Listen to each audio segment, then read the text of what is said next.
l'ombre, la lumière et le chemin vers soi. Bienvenue sur l'esprit de Jung. Ici, nous explorons les profondeurs de l'âme pour donner un sens à votre histoire.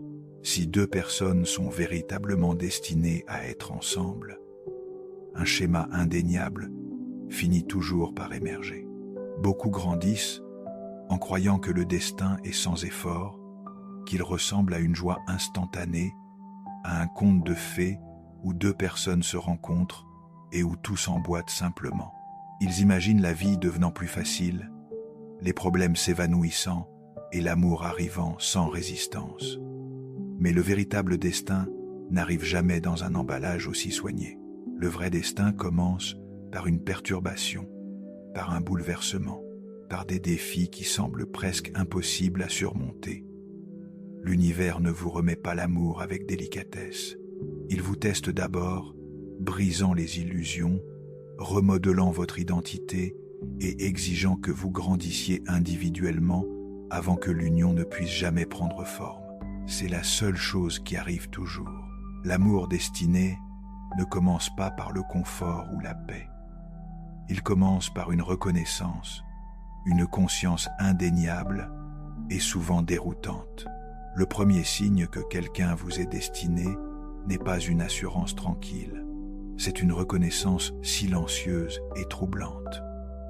Vous les rencontrez et quelque chose en vous réagit avant même que votre esprit ne puisse lui donner un sens. C'est un sentiment qui vous voit pleinement et vous perturbe profondément parce que le destin ébranle souvent les fondations de votre monde intérieur. Prenez une seconde pour respirer. Ressentez-vous cela? Lorsque vous rencontrez quelqu'un qui vous est destiné, ce n'est que rarement paisible au début. Vous pourriez ne pas vous sentir en sécurité. La certitude peut sembler lointaine, mais cet inconfort même est le visage du destin. C'est troublant, non pas parce que l'autre personne est mauvaise, mais parce qu'elle reflète des parties de vous que vous avez cachées, évitées ou niées. Ces rencontres vous forcent à affronter vos peurs, vos insécurités et les schémas qui vous ont empêché d'établir une connexion authentique. La plupart des gens confondent l'amour avec le calme et la prévisibilité. Pourtant, le destin arrive souvent comme une tempête, vous désarmant et vous laissant secouer, vous rappelant que la croissance précède toujours l'union. Jung lui-même disait que la rencontre de deux personnalités ressemble au contact de deux substances chimiques. S'il y a une réaction, les deux en sont transformés. Cette transformation n'est jamais douce au commencement. Elle exige que vous abandonniez les masques que vous portiez, que vous renonciez au rôle que vous jouiez pour plaire ou survivre. Ce que nous appelons amour destiné pourrait mieux se nommer reconnaissance mutuelle des ombres, car c'est précisément ce qui se produit.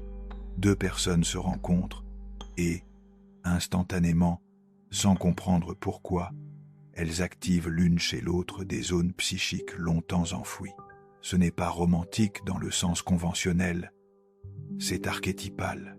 C'est l'âme qui reconnaît dans l'autre un miroir nécessaire, un catalyseur inévitable de sa propre individuation.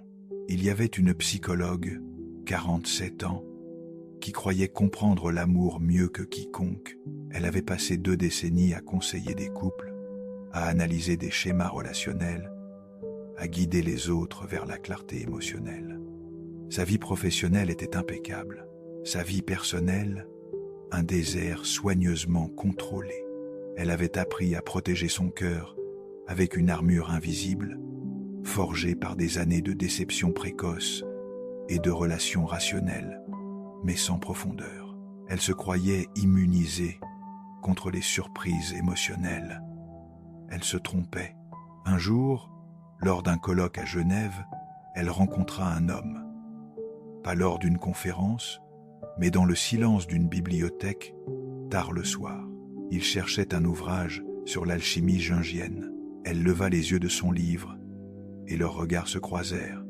Rien de spectaculaire, juste un moment. Mais quelque chose en elle se contracta violemment, comme si son corps reconnaissait quelque chose que son esprit refusait encore de voir. Une vague de chaleur monta le long de sa colonne vertébrale, une sensation qu'elle n'avait pas éprouvée depuis l'adolescence. Ce soir-là, elle rentra dans sa chambre d'hôtel avec une tension dans la mâchoire qu'elle ne comprenait pas. Les semaines suivantes furent étranges. Elle ne pouvait cesser de penser à cet homme. Pas de manière romantique, mais avec une intensité dérangeante, comme si sa présence avait déverrouillé une porte en elle qu'elle avait murée depuis l'adolescence. Elle commença à rêver de choses qu'elle avait oubliées. Des peurs d'abandon, des souvenirs d'un père absent qui ne la regardait jamais vraiment, des moments où elle avait choisi la sécurité au détriment de la vérité, sacrifiant son authenticité pour éviter la douleur du rejet. Son corps parlait, tension dans les épaules, nœud dans l'estomac chaque fois qu'elle pensait à lui. Elle, la thérapeute aguerrie, ne comprenait plus rien à ses propres réactions. Ils se revirent 3 mois plus tard, par hasard, lors d'un autre événement académique. Cette fois, ils parlèrent. Dans cette conversation, elle sentit quelque chose se briser. Non pas son cœur, mais son armure. Il ne faisait rien de particulier. Il écoutait simplement. Mais son écoute était si présente, si dénuée de jugement, qu'elle se retrouva à dire des choses qu'elle n'avait jamais avouées à personne, des peurs, des regrets, des désirs enfouis. Elle parla de sa solitude, non pas celle du samedi soir, mais celle plus profonde, celle qui vient du sentiment de n'avoir jamais été véritablement vue par quelqu'un. Ils ne devinrent pas un couple, pas immédiatement. L'univers les sépara à nouveau, lui retourna dans son pays. Elle resta avec ses propres démons, mais quelque chose avait changé. Elle commença à consulter une thérapeute pour elle-même, pour la première fois de sa vie. Elle réalisa qu'elle avait passé des décennies à fuir l'intimité véritable, se cachant derrière son expertise professionnelle. Elle comprit que son besoin de tout contrôler était une réponse à une blessure d'enfance qu'elle n'avait jamais soignée, un mécanisme de défense érigé par une petite fille qui avait appris que montrer ses besoins signifiait être abandonnée. 6 mois plus tard, ils se retrouvèrent. Mais cette fois, elle n'était plus la même. Elle n'avait plus peur.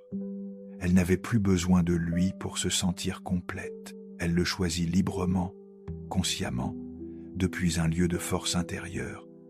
C'est à ce moment que leur connexion devint réelle, authentique, sans jeu ni besoin désespéré. Ils construisirent quelque chose ensemble, non pas pour combler un vide, mais pour partager une plénitude. Ce que cette rencontre avait révélé, ce n'était pas l'amour romantique immédiat, c'était un miroir, un reflet impitoyable de tout ce qu'elle avait évité en elle-même. C'est précisément ce que le destin fait. Il ne vous donne pas ce que vous voulez. Il vous montre ce dont vous avez besoin. Et ce dont nous avons besoin, c'est rarement ce que notre ego désire. L'une des choses les plus déroutantes à propos des relations destinées est la raison pour laquelle elles restent rarement ensemble au début. La vie les sépare presque toujours, non pas par cruauté, mais par nécessité. La séparation dans ces moments-là est délibérée. Elle se produit parce que l'une des deux personnes, ou les deux, portent des blessures qui ne sont pas encore guéries. L'un peut craindre la vulnérabilité, un autre peut lutter contre le manque d'estime de soi. Parfois l'amour est offert à partir d'un espace de peur au lieu d'un espace de complétude. Même avec de bonnes intentions, les personnes inachevées se blessent mutuellement. L'univers intervient dans ces moments avec un message clair. Pas encore. Il attend la croissance, la découverte de soi, la maturité pour préparer les cœurs qui finiront par s'unir. L'amour destiné est patient, persistant et transformateur. Il exige que vous vous fassiez face pleinement, sans raccourci ni distraction. Chaque défi, chaque chagrin, chaque moment de doute fait partie de la préparation. L'univers vous sépare pour vous montrer ce dont vous avez réellement besoin, pour vous apprendre à aimer sans attente ni dépendance.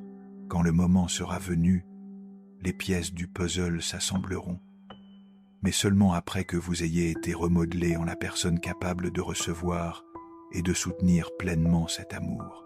C'est le secret du destin. Il moule, défie et renforce avant de récompenser, garantissant que l'union soit durable et significative et non éphémère. Cette logique échappe à notre culture contemporaine. Nous vivons dans une époque d'instantanéité où tout doit être accessible immédiatement. L'amour aussi est devenu un produit de consommation que l'on swipe, que l'on optimise, que l'on remplace dès qu'il présente une difficulté. Mais le destin ne négocie pas avec l'impatience. Il opère selon ses propres temporalités, celles de l'âme, qui sont infiniment plus lentes et plus profondes que celles de l'ego. Arrêtez-vous un instant, posez votre main sur votre cœur, respirez lentement, comptez jusqu'à 3, expirez, pensez à une personne qui a bouleversé votre vie. Laissez cette question s'installer dans votre corps. Ne cherchez pas à analyser, observez simplement ce qui se passe. Une chaleur, une tension, une contraction. Cette sensation est une information, pas une simple émotion. 3 respirations profondes. Quand vous êtes prêt, revenez, comprenez ceci. Le véritable destin n'est jamais une gratification immédiate. Ce n'est pas un moment de soudaine facilité. C'est un processus, un voyage de reconnaissance, de perturbation, de séparation et de réalisation de soi. Lorsque vous vous sentez troublé par quelqu'un, lorsque la vie vous sépare de lui, ne le craignez pas. C'est un signe que le destin est à l'œuvre, vous préparant à un amour qui vaut la peine d'attendre, un amour qui transforme plutôt qu'il ne réconforte. Tenez bon, restez ouvert et faites confiance au processus, car lorsque 2 âmes sont faites pour être ensemble, l'univers finira par les ramener l'une vers l'autre, plus fortes, plus sages et prêtes pour un amour qui perdure. Vous gâcheriez cela si vous vous permettiez de l'avoir trop tôt, car l'amour cueilli avant maturité pourrit rapidement. C'est une loi psychologique aussi immuable que les lois de la nature. La douleur de la séparation n'est pas une erreur. Elle fait partie du dessein. Lorsque des personnes destinées à être ensemble sont séparées, la souffrance est différente d'un chagrin d'amour ordinaire. Ce n'est pas seulement de la tristesse ou du désir, c'est une désorientation. Il ne vous manque pas simplement. Vous avez l'impression qu'une partie de vous-même a disparu, comme si un organe interne avait été retiré et que vous deviez réapprendre à fonctionner sans lui. C'est parce que les connexions destinées ne concernent pas le confort ou l'ego. Elles sont liées à votre croissance, à votre évolution personnelle, aux parties de vous-même que vous n'avez pas encore affrontées. Les perdre vous force à affronter vos peurs, vos insécurités, vos blessures non guéries et les habitudes qui vous ont empêché de devenir entier. C'est une chirurgie de l'âme, sans anesthésie, pratiquée par le destin lui-même. La douleur touche chaque recoin de votre être. Elle vous oblige à faire face à votre peur de l'abandon, à votre besoin constant de validation et aux manières dont vous avez trop sacrifié pour l'amour ou l'attention. Elle vous montre là où vous avez évité la responsabilité émotionnelle, là où vous avez donné trop librement sans limite, là où vous avez accepté des miettes en prétendant qu'elles constituaient un festin. Ce n'est pas une punition, c'est un appel à revenir à vous-même, à vous tenir debout dans votre propre vérité, à cesser de mendier l'amour et à commencer à l'incarner. L'univers utilise cette douleur pour vous réveiller, pour vous pousser vers la conscience de soi, pour vous faire affronter les schémas mêmes qui vous ont empêché d'accéder à une connexion plus profonde. L'amour destiné n'est pas doux, Il est transformateur, même lorsqu'il parle en silence, même quand vous ne pouvez pas encore le voir.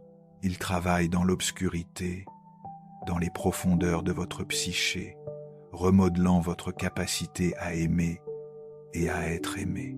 Jusqu'ici, nous avons exploré comment le destin opère non par confort, mais par transformation radicale. Dans la vie réelle, cela apparaît quand une rencontre bouleverse tous vos repères et vous force à affronter ce que vous avez toujours fui. Mais il y a quelque chose dont nous n'avons pas encore parlé. Pourquoi personne ne peut remplacer une connexion destinée, même quand on le souhaite désespérément? Il y avait un architecte, 52 ans, qui avait construit des ponts toute sa vie, des structures massives, élégantes, conçues pour durer des siècles. Il avait consacré son existence à relier des rives opposées, à permettre le passage là où il n'y en avait pas. Mais dans sa vie personnelle, il n'avait jamais réussi à construire un pont vers quelqu'un d'autre. 3 mariages derrière lui, chacun s'effondrant de la même manière, comme si un défaut structurel invisible minait chaque tentative de connexion. Il ne comprenait pas. En apparence, il avait tout fait correctement. Il était présent, responsable, généreux. Mais quelque chose manquait toujours. Il rencontra une femme lors d'un vernissage. Elle était artiste, spécialisée dans les installations éphémères, des œuvres qui disparaissaient après quelques jours. Elle créait de la beauté vouée à l'impermanence. Tout en elle était l'opposé de lui. Lui construisait pour l'éternité. Elle créait pour l'instant. Lui travaillait avec le béton et l'acier. Elle travaillait avec la lumière et l'ombre. Pourtant, dès le premier regard, quelque chose en lui se figea, pas de l'attraction. Quelque chose de plus profond, une reconnaissance, une terreur. Ils commencèrent à se fréquenter, mais dès les premières semaines, il sentit cette tension familière revenir. Une peur panique chaque fois qu'elle parlait de ses émotions, une envie de fuir chaque fois qu'elle demandait de la vulnérabilité. Un soir, alors qu'elle lui parlait d'un moment douloureux de son enfance, quelque chose en lui se referma violemment. Il se leva brusquement et partit sans explication. Il rentra chez lui, le cœur battant, les mains tremblantes, une sueur froide dans le dos. Il ne comprenait pas ce qui se passait en lui. Pourquoi cette femme déclenchait-elle une telle panique? Cette nuit-là, à 3 heures du matin, incapable de dormir, il resta assis dans le noir de son salon. Il posa la main sur sa poitrine et se posa une question qu'il n'avait jamais osé formuler. Pourquoi est-ce que je fuis toujours? La réponse ne vint pas en mots. Elle vint en images. Des souvenirs de son père, un homme froid, distant, ingénieur lui aussi, qui punissait toute expression émotionnelle. Des souvenirs de lui, enfant de 7 ans, pleurant après une chute à vélo, et de son père le regardant avec dégoût en disant « Les garçons ne pleurent pas ». Des souvenirs de lui, adolescent, apprenant à enterrer ses sentiments pour survivre, construisant un bunker intérieur où aucune émotion ne pouvait l'atteindre. Des souvenirs de ses ex-femmes, le suppliant de s'ouvrir, et de lui, incapable de franchir ce mur invisible qu'il avait construit pierre par pierre depuis l'enfance. Il comprit cette nuit-là qu'il n'avait jamais appris à construire un pont vers l'intérieur de lui-même.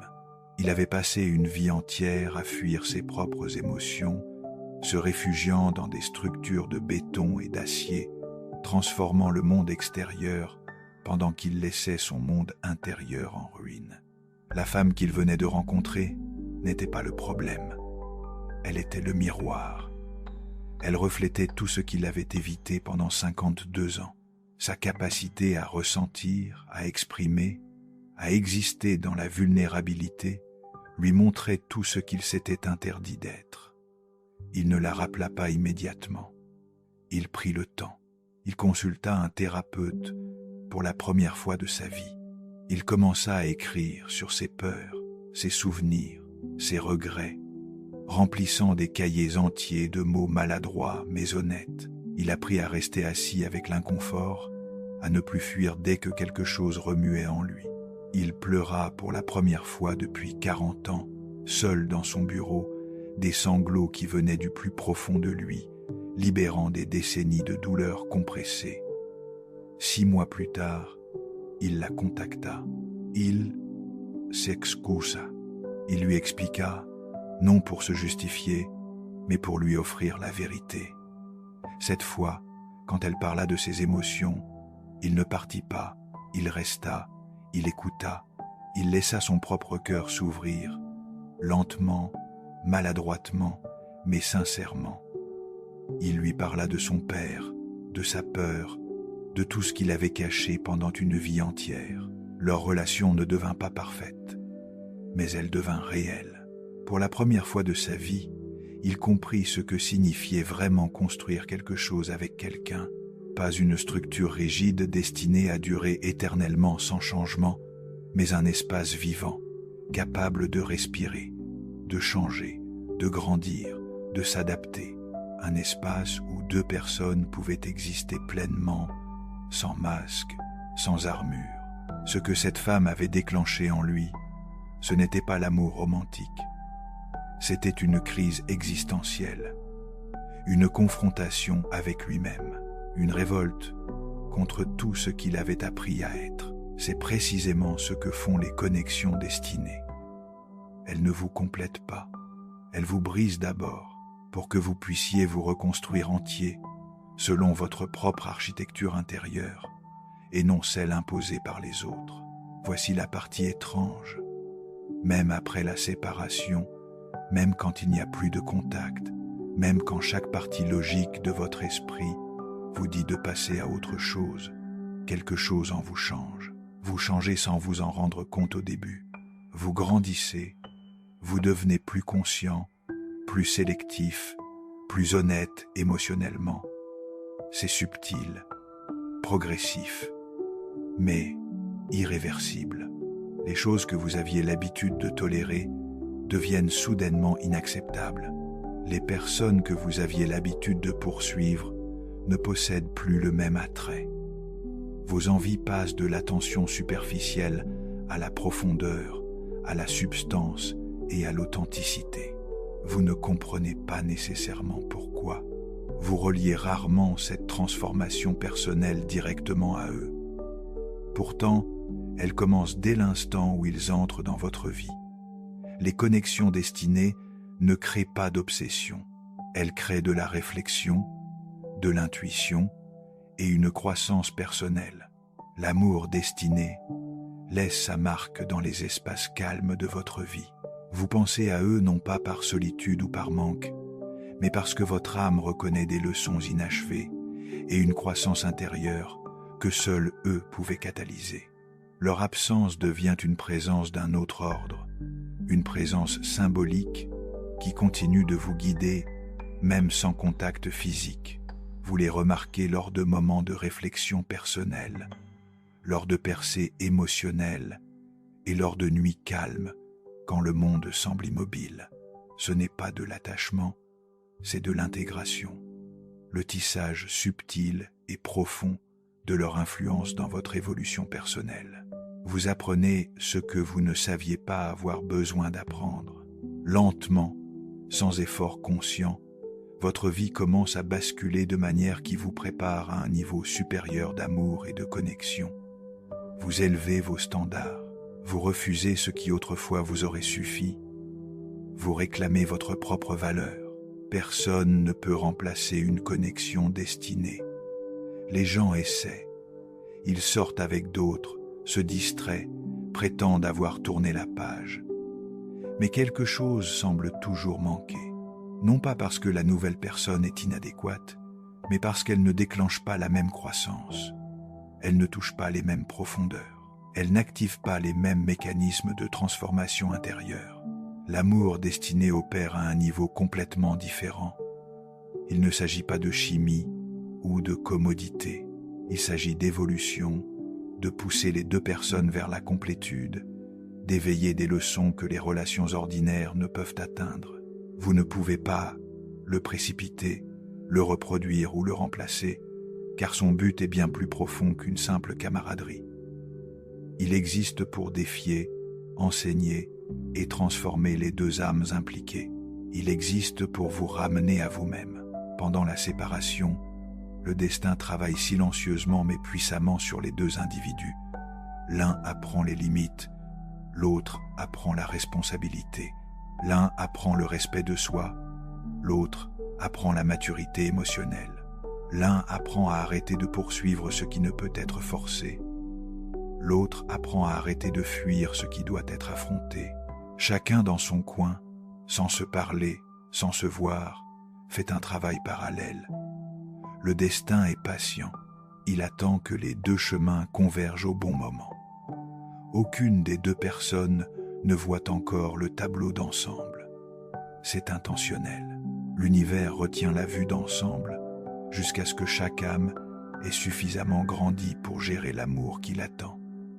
Ce processus est méticuleux, délibéré et nécessaire. Il garantit que lorsque ces deux chemins convergeaient à nouveau, l'union n'est plus une connexion éphémère basée sur le besoin ou la projection. C'est un amour transformateur, durable, construit sur la fondation de deux individus évolués qui se choisissent consciemment. Quand avez-vous ressenti cela pour la dernière fois? Ne cherchez pas à analyser, juste à vous souvenir du moment. L'univers retire d'abord les illusions. Avant que les personnes destinées ne puissent se réunir, chaque délire, chaque fausse croyance sur l'amour doit être arrachée. Des croyances comme « l'amour ne devrait jamais être difficile » ou « si quelqu'un tenait vraiment à moi, il ne partirait jamais ». Des pensées telles que « je dois mériter l'amour » ou « j'ai besoin de quelqu'un pour me compléter » ne font que détruire la possibilité d'une connexion authentique. Ces illusions sont des virus psychiques transmis de génération en génération, des mensonges culturels qui nous maintiennent dans la dépendance et l'immaturité émotionnelle. Le destin démantèle ces illusions, mais il le fait douloureusement, délibérément et honnêtement. Chaque larme, chaque moment de désir, chaque douleur dans votre poitrine est une partie du processus. Ce dépouillement est essentiel parce que l'amour réel n'est pas construit sur le besoin ou la peur. Il est construit sur la conscience, le choix et la croissance. L'amour destiné ne consiste pas à avoir besoin de quelqu'un pour survivre. Il s'agit de le choisir librement quand on est déjà entier, quand on pourrait très bien vivre seul mais qu'on préfère partager cette complétude avec quelqu'un d'autre. Le changement se produit silencieusement. À un moment donné, vous cessez d'avoir besoin d'eux. Vous cessez de poursuivre l'amour par peur ou par incomplétude. C'est alors que le destin recommence à bouger. Quand les deux personnes peuvent se tenir pleinement seules, quand l'amour devient un désir conscient plutôt qu'un outil de survie, l'alignement commence. C'est paradoxal mais vrai. Vous n'êtes prêt pour l'amour destiné que lorsque vous n'en avez plus besoin. L'amour sous cette forme n'est plus frénétique, désespéré ou dépendant. Il devient une force calme et intentionnelle qui attire les bonnes personnes ensemble. C'est à ce moment que l'univers permet au chemin de deux âmes de converger une fois de plus, préparées pour une union authentique. Mais il ne garantit jamais cette convergence. Parfois, les chemins restent parallèles, et c'est aussi une forme de destin. Jusqu'à présent, nous avons vu comment le destin force la croissance individuelle avant de permettre l'union. Dans la réalité quotidienne, cela se manifeste quand vous réalisez que vous ne cherchez plus la validation extérieure mais la cohérence intérieure. Mais voici ce que nous n'avons pas encore abordé. Comment reconnaître que vous êtes enfin prêt pour cette réunion, si elle doit avoir lieu? Il y avait une traductrice, 39 ans, qui parlait 6 langues couramment, mais qui ne savait pas parler le langage de son propre cœur. Elle traduisait pour les diplomates, les écrivains, les hommes d'affaires. Elle passait ses journées à interpréter les émotions des autres, leurs désirs, leurs conflits, leurs nuances. Mais les siennes restaient enfermées dans un silence qu'aucune langue ne pouvait briser. Elle avait grandi dans une famille où les émotions étaient considérées comme des faiblesses, où l'on valorisait l'intellect et la maîtrise de soi au-dessus de tout. Elle avait appris à traduire les mots des autres, mais jamais à exprimer les siens. Elle était devenue experte en langues étrangères pour ne pas avoir à parler sa langue maternelle émotionnelle. Elle rencontra un musicien lors d'un concert. Il jouait du violoncelle, les yeux fermés, complètement immergé dans la musique, son corps entier vibrant avec l'instrument. Elle l'observa depuis le fond de la salle et quelque chose en elle se déchira. Pas de manière romantique, de manière terrifiante, parce qu'elle reconnut en lui quelque chose qu'elle avait tué en elle-même depuis l'enfance. La capacité de ressentir pleinement, sans retenue, sans honte, sans contrôle. Il incarnait tout ce qu'elle s'était interdite d'être. Ils se parlèrent après le concert. Il était ouvert, vulnérable, parlant de ses peurs, de ses doutes, de ses rêves, avec une honnêteté désarmante. Il lui racontait ses échecs, ses moments de désespoir, ses questionnements existentiels. Elle, de son côté, se tenait rigide, répondant par des phrases polies, intellectuelles, dépourvues de toute émotion véritable. Elle parlait comme elle traduisait, avec précision et distance. Elle rentra chez elle ce soir-là, avec une boule dans la gorge qu'elle ne pouvait avaler, une sensation d'étouffement qu'elle ne comprenait pas. Les semaines suivantes, ils se revirent. Chaque fois, elle sentait cette boule grandir. Il lui demandait comment elle se sentait. Elle répondait « bien ». Il lui demandait ce qu'elle désirait vraiment dans la vie. Elle répondait « je ne sais pas ». Il lui demandait si elle était heureuse. Elle changeait de sujet, détournait la conversation vers des territoires plus sûrs, intellectuels, abstraits. Un soir, il lui dit doucement « Tu sais, tu n'as pas besoin de te cacher avec moi ». Elle explosa, en larmes, en colère, en panique. Elle lui dit qu'il n'avait aucun droit de la juger, qu'elle allait très bien, qu'il ne la connaissait pas vraiment, qu'il se prenait pour qui. Puis elle partit, claquant la porte, tremblant de rage et de terreur. Elle ne le revit pas pendant 8 mois. Mais ces 8 mois furent les plus intenses de sa vie, parce que pour la première fois, elle se posa des questions qu'elle avait toujours évitées. Pourquoi est-ce que je ne peux pas parler de mes émotions ? Pourquoi est-ce que je me sens vide même quand ma vie semble parfaite ? Qu'est-ce que j'ai enterré en moi pour survivre ? Qu'est-ce que j'ai sacrifié pour correspondre aux attentes familiales ? Qui serais-je si j'arrêtais de contrôler ? Elle commença à écrire, non pas pour traduire les mots des autres, mais pour trouver les siens. Elle écrivit sur sa mère, une femme froide, brillante, qui punissait toute expression émotionnelle et qui lui répétait que les émotions étaient des obstacles à la réussite. Elle écrivit sur son père, absent même quand il était présent, caché derrière ses journaux et ses dossiers. Elle écrivit sur l'enfant qu'elle avait été, sensible, créative, joyeuse, qui pleurait facilement et riait fort, et sur la manière dont elle avait appris à tuer cet enfant pour correspondre aux attentes de sa famille, pour être aimée, pour survivre dans un environnement émotionnellement glacial. 8 mois plus tard, elle le contacta.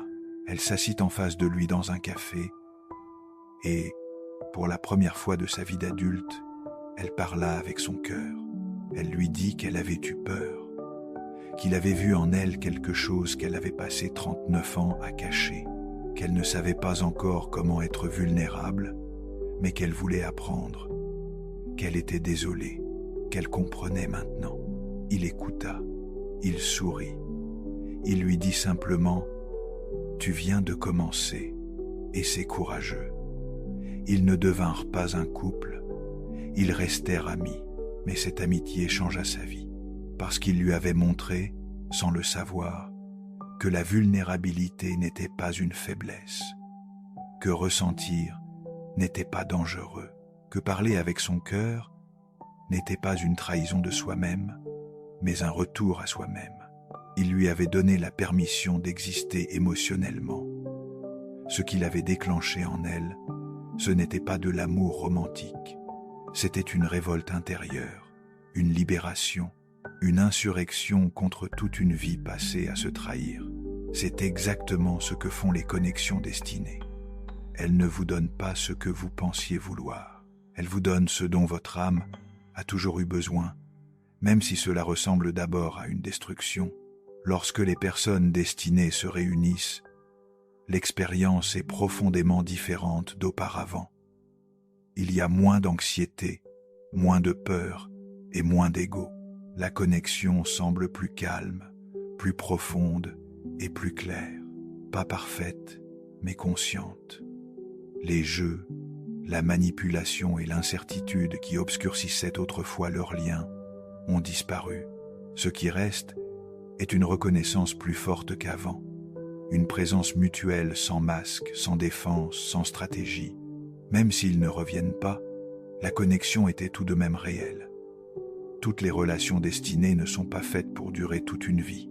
Certaines sont faites pour briser des schémas générationnels, éveiller l'amour de soi, enseigner la résilience émotionnelle ou rediriger la trajectoire de votre vie.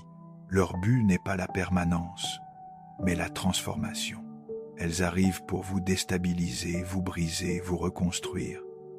Puis elles partent, leur mission accomplie. Le destin semble souvent cruel, avant de sembler bienveillant parce qu'il privilégie le potentiel au détriment du confort. Il vous brisera le cœur avant de vous laisser briser votre âme. Il retirera des personnes de votre vie avant de vous permettre de vous perdre dans l'attachement. Les leçons peuvent sembler dures sur le moment, mais avec le temps, la clarté émerge.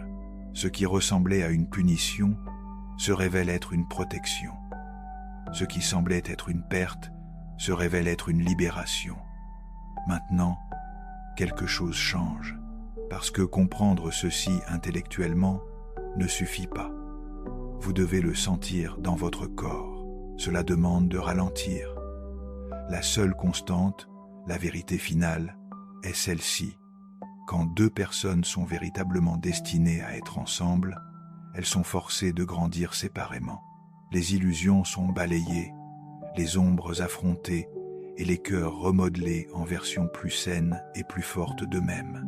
Ce n'est qu'après ce processus que le destin permet soit la réunion, soit la redirection. Quoi qu'il en soit, personne n'en sort inchangé. Le destin ne gaspille jamais une rencontre. Si vous lisez ceci et que vous pensez à quelqu'un, laissez ces mots s'installer profondément dans votre cœur. S'il est censé revenir, il reviendra avec la paix, non l'anxiété. S'il est destiné, il ne vous demandera jamais de vous trahir. Il vous demandera seulement de grandir. S'il ne revient pas, c'est aussi un cadeau, un guide vers la personne que vous étiez toujours censé devenir. Chaque issue est juste. Chaque issue sert. Chaque séparation, chaque moment de désorientation et chaque leçon douloureuse est une partie sacrée du voyage. Le destin ne gaspille pas les expériences. Il prépare, moule et élève, garantissant que lorsque l'amour arrive ou lorsqu'il se redirige, vous êtes pleinement prêt à l'accueillir avec un cœur ouvert et évolué. Il travaille dans l'invisible, dans le silence, dans la douleur que personne ne voit. Il vous sculpte comme un artisan patient sculpte la pierre. Faites une pause maintenant. Placez votre main sur votre poitrine. Respirez profondément. Retenez pendant 3 secondes. Expirez lentement.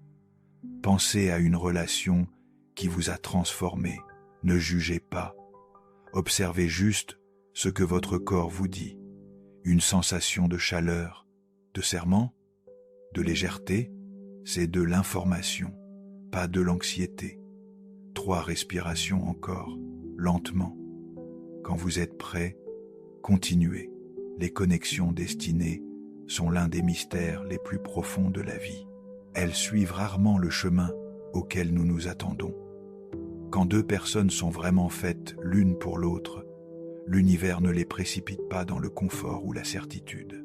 Au lieu de cela, il les met au défi, les sépare et les confronte à des parties d'elles-mêmes qu'elles ont évitées pendant des années. Il les force à devenir qui elles doivent être avant de pouvoir être ensemble. La douleur de la séparation n'est pas une punition, elle fait partie du dessein. Elle force les 2 individus à affronter leurs peurs, leurs insécurités et leurs blessures non guéries. Elle enseigne la responsabilité émotionnelle, le respect de soi et le courage d'aimer pleinement sans dépendance. Chaque larme, chaque manque, chaque moment de confusion fait partie de ce processus de façonnage invisible. Rien n'est gaspillé. Chaque nuit blanche a un sens. Chaque moment de désespoir vous prépare. Même dans le silence, même sans contact, la croissance se produit. Vous devenez plus sélectif, plus conscient et plus honnête avec vous-même. Les leçons que vous apprenez pendant ces périodes ne concernent pas l'autre personne. Elles vous concernent, vous. L'amour destiné n'est pas une question de bonheur instantané ou de commodité. Il s'agit d'évolution, de créer 2 individus entiers capables de soutenir une connexion profonde, consciente et authentique. Il s'agit de devenir quelqu'un qui mérite le type d'amour que votre âme réclame. Quand le destin permet la réunion, elle n'est plus chaotique, précaire ou dirigée par l'ego. La connexion devient plus calme, plus claire et plus intentionnelle.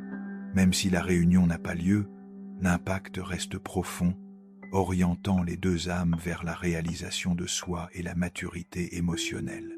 Chaque séparation, chaque chagrin et chaque leçon est sacrée, vous préparant à rencontrer la version la plus élevée de l'amour en alignement avec votre croissance.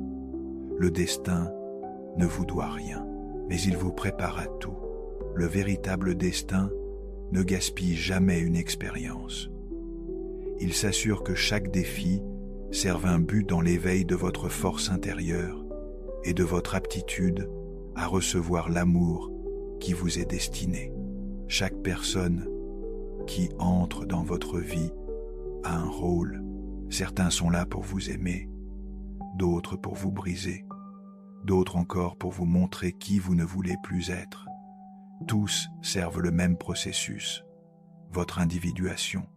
Écoutez ceci, la plupart ne le comprennent pas. Ils croient que la douleur est l'ennemi, mais la douleur est messagère, pas bourreau. Voyez-vous la différence ? L'amour destiné est une force qui ne peut être précipitée, forcée ou fabriquée. Il arrive silencieusement, souvent de manière qui semble troublante au début parce qu'il ne s'agit pas de gratification immédiate, il s'agit de transformation.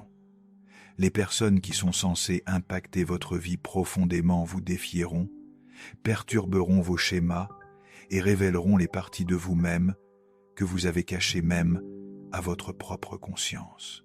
Elles vous forceront à rencontrer votre ombre, cette partie de vous que Jung décrivait comme contenant tout ce que vous avez refusé d'être. Vous pourriez ne pas vous sentir prêt pour eux au début. L'univers peut vous séparer, créant une distance qui semble insupportable. Mais cette distance est délibérée. Elle vous apprend la patience, l'autonomie et l'honnêteté émotionnelle. Vous commencez à voir les manières dont vous avez cherché l'amour à l'extérieur de vous-même, les façons dont vous avez mendié, supplié, négocié votre propre valeur. Lentement, vous commencez à chercher la complétude en vous-même. Vous comprenez que personne ne peut vous sauver, que vous êtes le seul sauveur possible. Chaque moment de manque, chaque nuit blanche, chaque réflexion sur ce qui aurait pu être vous façonne en quelqu'un capable de recevoir l'amour dans sa forme la plus élevée. Les véritables connexions destinées ne créent pas d'obsession, elles créent de la perspicacité. Elles vous font réfléchir sur vos valeurs, vos limites et votre capacité de vulnérabilité. Elles vous posent des questions que personne d'autre n'a jamais posées. Elles exigent des réponses que vous n'avez jamais données. Vous commencez à avoir soif de profondeur plutôt que de distraction, de substance plutôt que d'attention éphémère. Même si l'autre personne ne revient jamais, la croissance qu'elle a catalysée demeure, façonnant la manière dont vous vous liez à vous-même et au monde pour toujours. Vous ne serez plus jamais la même personne. C'est là la marque des connexions destinées. Elles vous changent de manière irréversible. En ce sens, le destin est à la fois bienveillant et cruel. Il retire le confort pour que vous puissiez gagner en clarté. Il dépouille l'illusion pour que vous voyiez la réalité. Il défie votre cœur pour que vous deveniez entier. Lorsque des personnes destinées se réunissent, la connexion est indéniablement différente.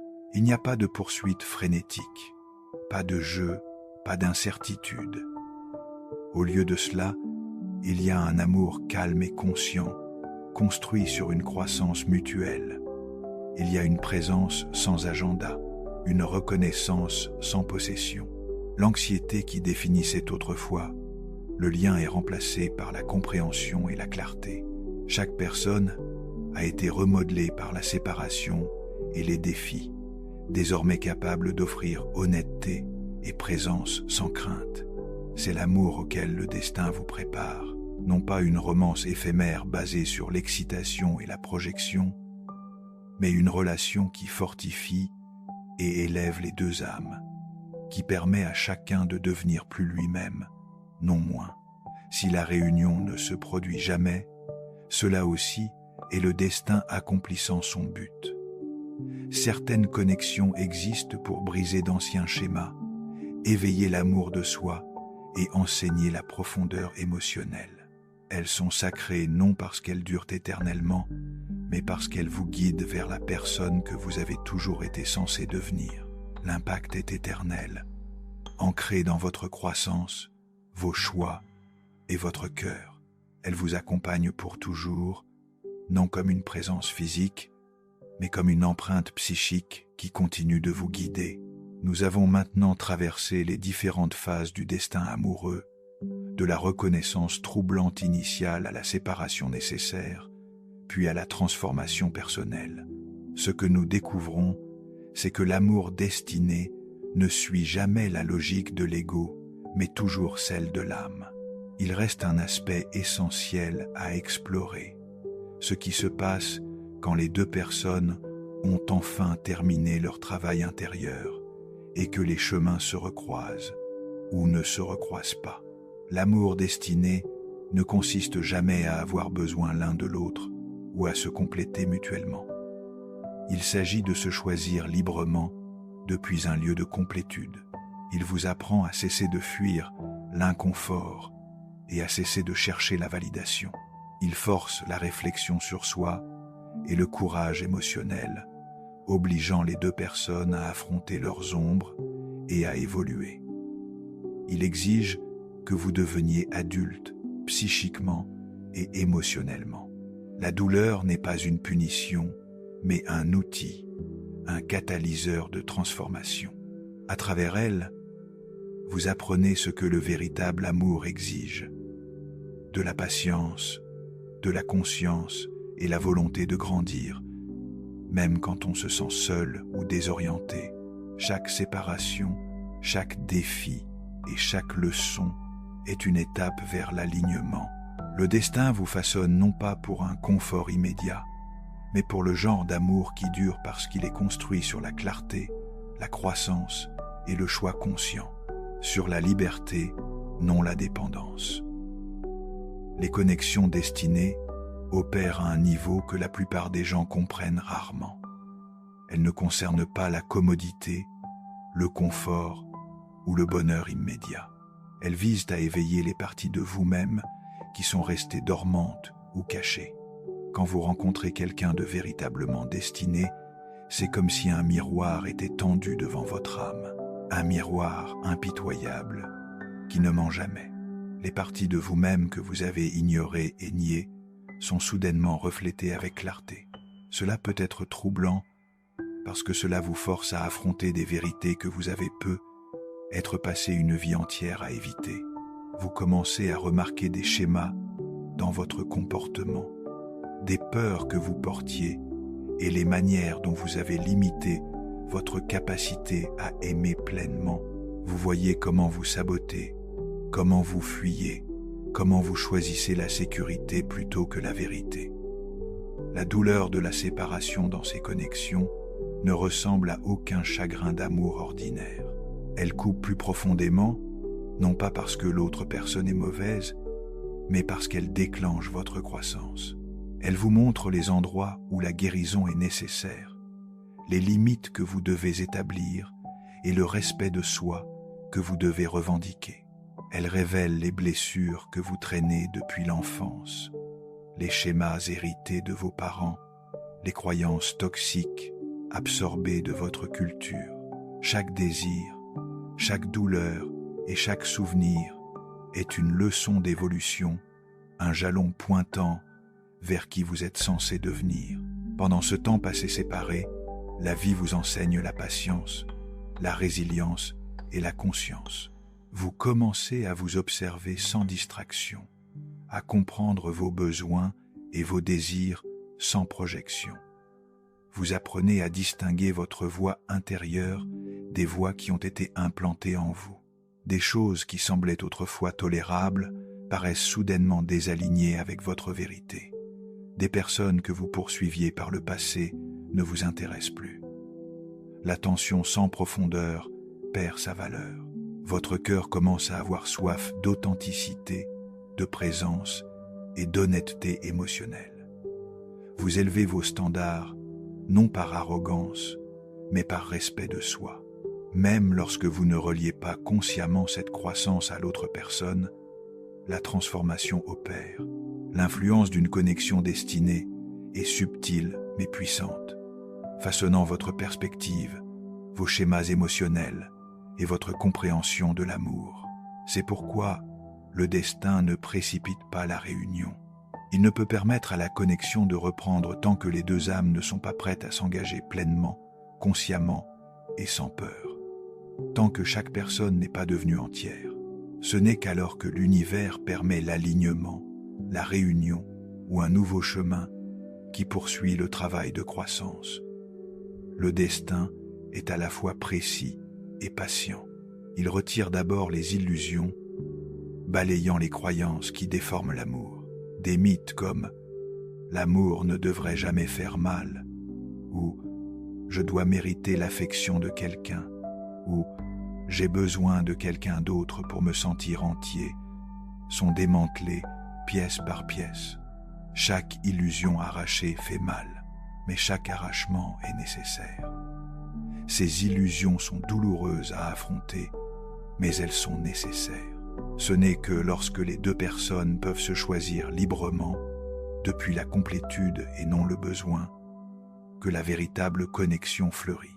L'amour dans sa forme la plus élevée n'est pas une question de survie, c'est une question de désir conscient. C'est une célébration, non une nécessité. C'est un choix, non un besoin. Quand cet équilibre est atteint, l'univers permet au chemin de se fusionner à nouveau, mais cette fois avec clarté, maturité et croissance mutuelle. Même si la réunion n'arrive jamais, l'objectif a été atteint. Chaque leçon, chaque chagrin, chaque réflexion était une préparation sacrée, garantissant que chaque âme progresse vers son plus haut potentiel. Rien n'a été gaspillé, même la douleur servait.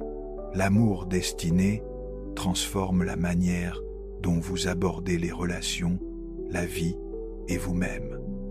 Il enseigne la responsabilité émotionnelle, le courage et la valeur de l'authenticité.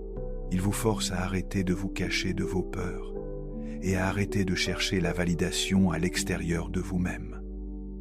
Il dépouille la dépendance et le désir superficiel, laissant place à un amour conscient et intentionnel. Il vous ramène à votre essence, à ce que vous étiez avant que le monde ne vous apprenne à porter des masques. Quand la réunion se produit, elle est calme, ancrée et honnête. Quand elle ne se produit pas, la connexion façonne toujours votre chemin, vous orientant vers la croissance, la conscience de soi et la vie que vous étiez toujours censé vivre. Chaque moment de confusion, chaque larme, chaque manque a un sens. Le destin garantit qu'aucune connexion n'est gaspillée.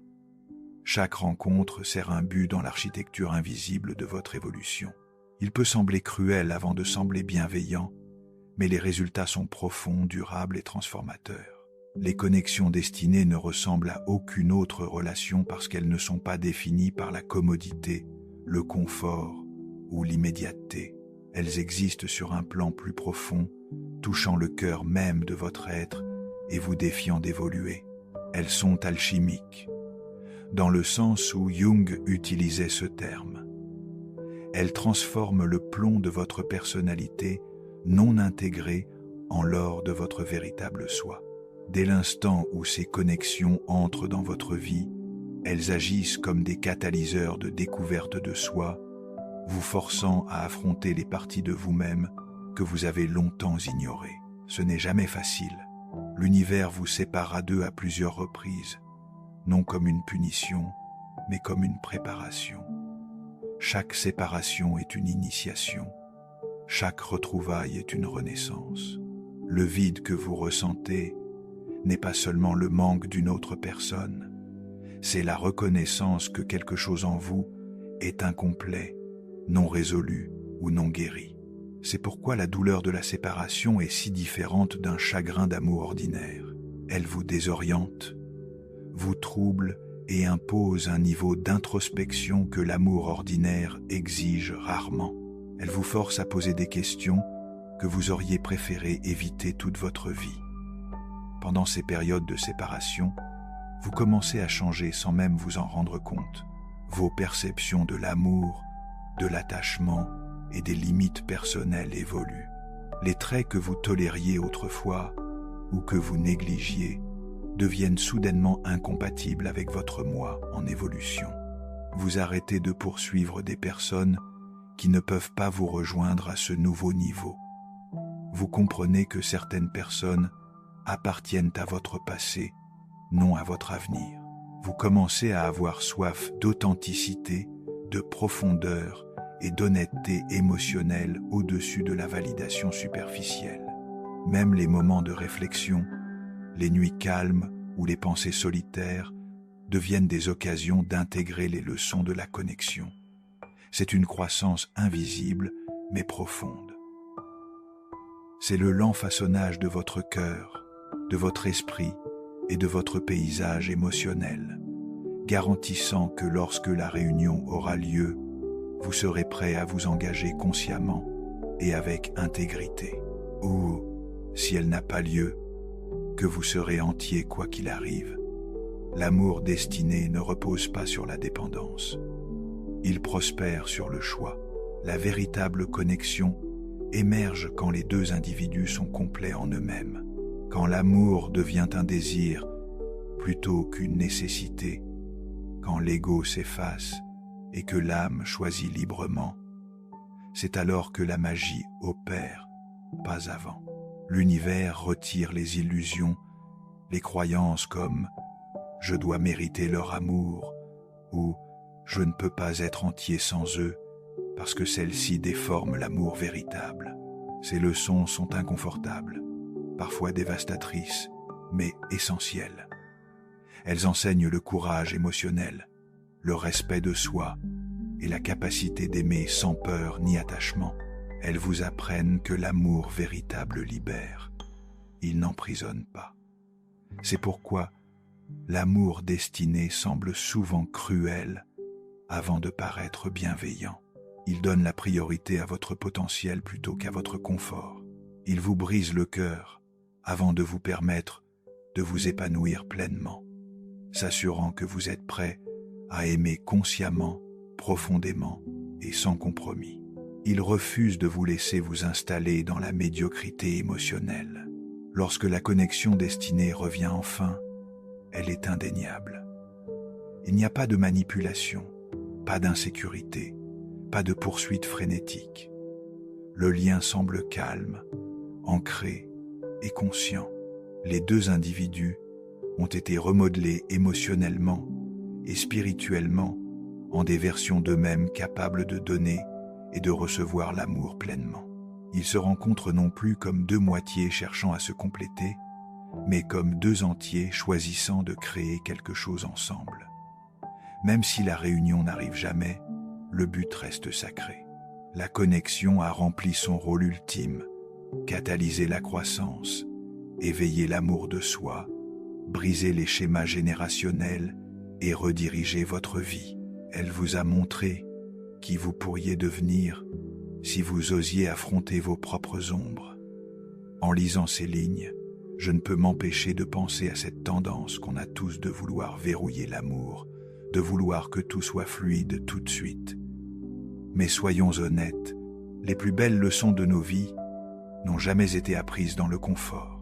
Ce que je retiens ici, et ce que j'ai pu observer autour de moi, c'est que la solitude imposée par le destin n'est pas un vide. C'est un espace de travail, un atelier où vous vous reconstruisez. On a souvent peur de ce silence quand l'autre n'est plus là, mais c'est pourtant là que l'on finit par s'entendre soi-même. Ne voyez pas la séparation comme une porte fermée, mais plutôt comme un miroir nécessaire. Parfois, il faut accepter de perdre quelqu'un pour ne pas se perdre soi-même. C'est seulement une fois qu'on est vraiment entier que la magie, la vraie, peut enfin opérer sans peur, sans besoin, sans dépendance. Juste avec la joie pure de choisir librement, portez votre lumière dans vos zones d'ombre. Merci d'avoir exploré l'esprit avec nous. À bientôt sur l'Esprit de Jung. Si ce voyage au cœur de l'esprit résonne en vous, abonnez-vous pour poursuivre cette exploration ensemble.